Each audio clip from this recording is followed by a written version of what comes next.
Traballei 365 días ao ano sin coller unhas vacacións nunca. A primeira vez que eu fui de vacacións fui aos 66 anos.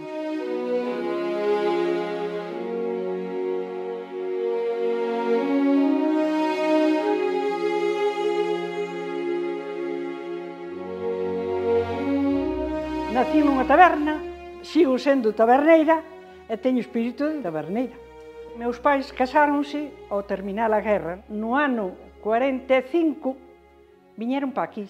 Entón xa abriron unha taberna e a miña nai estaba embarazada de min. E aí, frente a esa mesa, tiñan unha habitación, un comedor pequeno. E cando lle marchaba a xente, poñíano para a habitación. Entón, cando a miña nai se puxo mal para dar a luz, pois eu nacín aí, nesa esquina.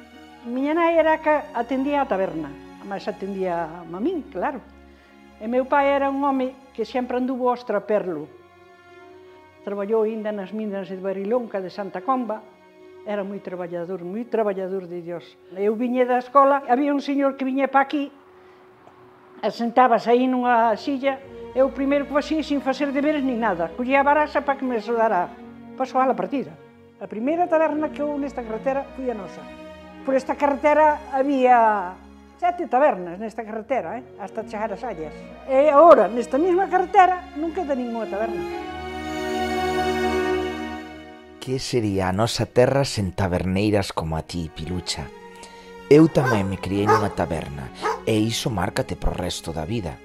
E o primeiro nome que dixen non foi a mamá nin o papá, foi o nome do mellor cliente, Ausín. Moitos coliños me deu.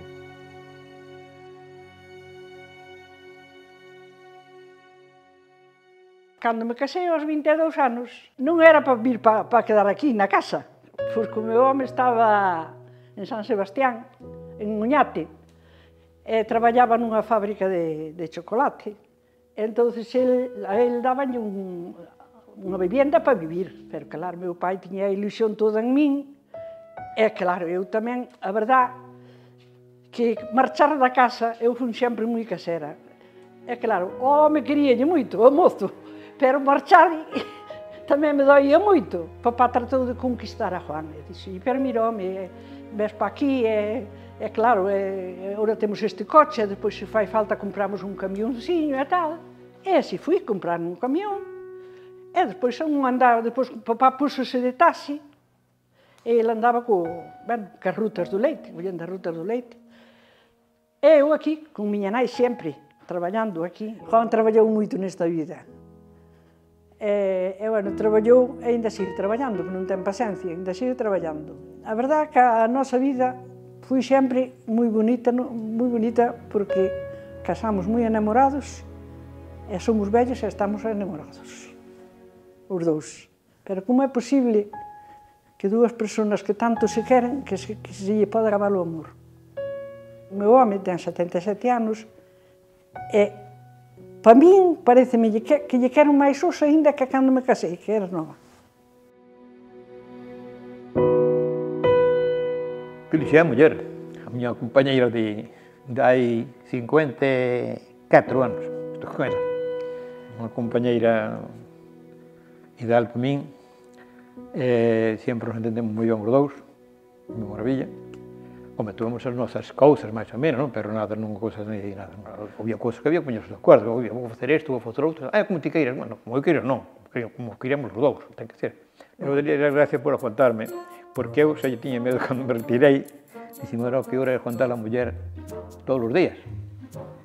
E, sin embargo, ainda non hai moito que comentamos. Depois non temos problema ningún, non discutimos nada, ni nada. E pasábamos as 24 horas juntos, que non é dicir...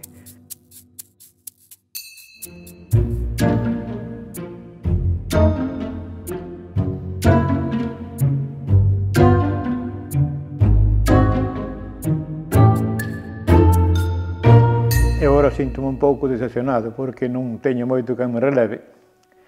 É por iso que me dá pena que isto se vai a ruína, pero claro, que vai a facer. Todo ten o seu tempo. Ainda disfruto cando veño por aquí todos os días, veño sendo as luces, limpio un pouquinho as mesas por aí, coloco as botellas, paso o rato por aí, é un entretenimento para min, é unha cousa que me... Non é que teña moito mérito, pero para min ten moito. Para min ten moito mérito porque aquí pasei moitos momentos que viña para aquí para baixo e había veces que non me acordaba nin de ir para a cama. Eu penso que a taberna na aldea é unha cousa moi boa, moi bonita, porque é a reunión onde se juntan todos os amigos, non? É unha reunión onde se informaste de unha chea de cousas, entendes? E iso, claro, iso para todos. Os taberneiros estamos arruinando a todos, eso nada, eso para a pastelaría, ou eso coronavirus, eso é que nada, eu creo que o 50% ten que cerrar. Ou máis do 50%. Como este non o atallen, e non é fácil de que o atallen. Eu son dos que penso que non ten tanto peligro ainda como lle pon as tabernas e iso. Pois sí, Juan. Son tempos duros para as poucas tabernas que quedan e para os seus fillos. Os bares, os restaurantes, os mesóns. Por iso lle quero dedicar este capítulo a toda a hostalaría galega, porque é ben certo que o estarán pasando mal, sí, pero tamén é ben certo que nunca pensamos que fósedes tan importantes e necesarios. Moito ánimo. No ano seguinte de morrer meu pai, pois a filla traballaba en Feiracos, e máis Juan un día colleron mano e deixaron, mira, imos te dicir unha cousa, a casa ten moita falta de arreglar. Pero nos dixíamos de cerrar a taberna e ti estás con tua nai aquí, faznos de comer, aténdonos, e nós imos traballar e tal. Eu no momento quedei así media parada. Dixen, bueno, como querades. Pero fun para a cama. Eran as 4, eran as 5, eran as 6, nada, eu nada. Sentei-me na beira da cama e ele despertou e dixo, pero que te pasa? E dixen, mira, vou te dixer unha cousa. Eu dixen vos que sí, pero a mí se me cerrara a taberna, acabades comigo, acabades ca miña vida. Eu non sei o que pasará, ainda me funcionou hoxe. Eu non sei o que pasará se me cerrada a taberna. Pero eu ganei a batalla, porque eu, se te digo a verdade, eu fui unha muller máis feliz, que pude ter a felicidade máis grande para min, fui a taberna. Para min era unha troula, era traballar, pero contenta porque había sempre cousas. Eu non estudei carreira, non estudei nada, pero fui unha muller tan feliz como unha persona que tivera a mellor... Eu non tiña gana de jubilarme ainda aos 65. O mensaxe que lle mandaría é que tuveran ese recuerdo tan bo e tan bonito que tivemos. Como fun eu, polo menos. E penso que as que da miña edad, que tamén tuveran na máis que a taberna, que tamén pasaríalle como a min.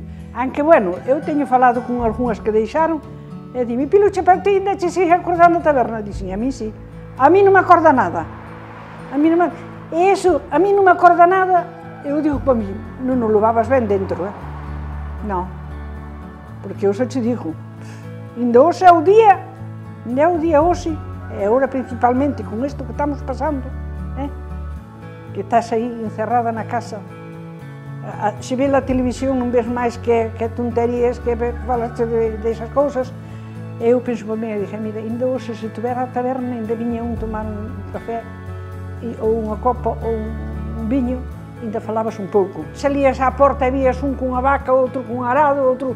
Dicía, te Pilucha, tráenos unha cerveza aquí, ou tal. Pero agora con quen falo? Falo co home, pero o home hasta tampouco non é alá moi falador. É falador porque eu son faladora, entón ten que falar.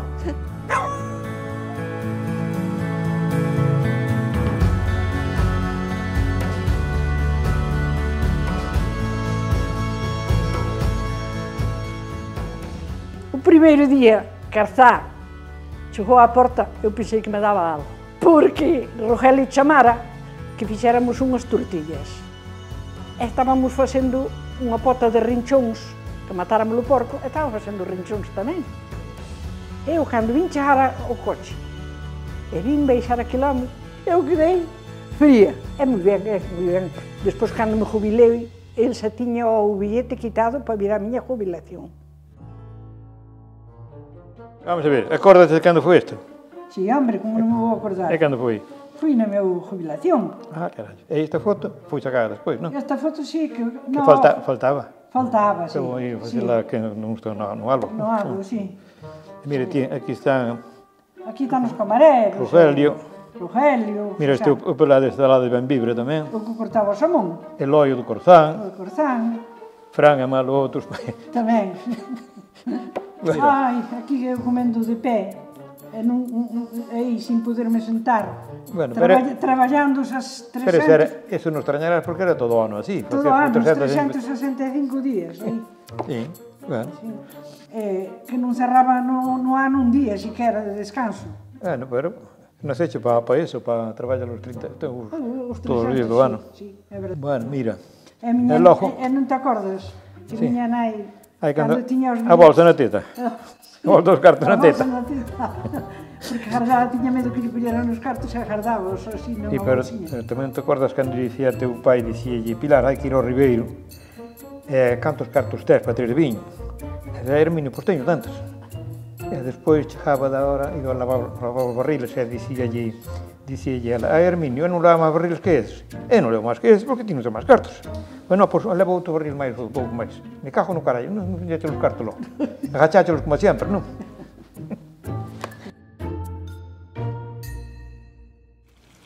Pois, como non había tabernas abertas, tiven que beber un chisco de auga. Hai anos que coñezo este fermoso concello chamado Negreira. Hai anos que me namorou esta terra e a súa xente naquela feira do Románico na que viña con meu irmán vender marisco de Cortello. Que recordos lindos nos deixou. Do que non me lembraba é de que nun deses seráns unha muller que estaba de festa de xubilación sacara unha foto comigo. E quen pensades que había ser? Pois sí, Pilucha. Carallo, como pasan os anos. Graciñas, Pilucha e Juan, por dedicares unha vida inteira a lle dar de beber ao sedento e comida ao famento, porque non hai que esquecer que para que existan grandes xefes da cociña como Arzac ou Pepe Solla, teñen que existir taberneiros e taberneiras como a vos. Na taberna está a raíz, xa o din os libros. A taberna comezou a súa historia hai 3700 anos en Exipto, pero está claro, e digo eu, que atopou a súa mellor versión na nosa terra. Deixo-vos coa sobremesa. Deica logo, arrieiros. Traes aquí un aprendiz para facer fillós, Rubén?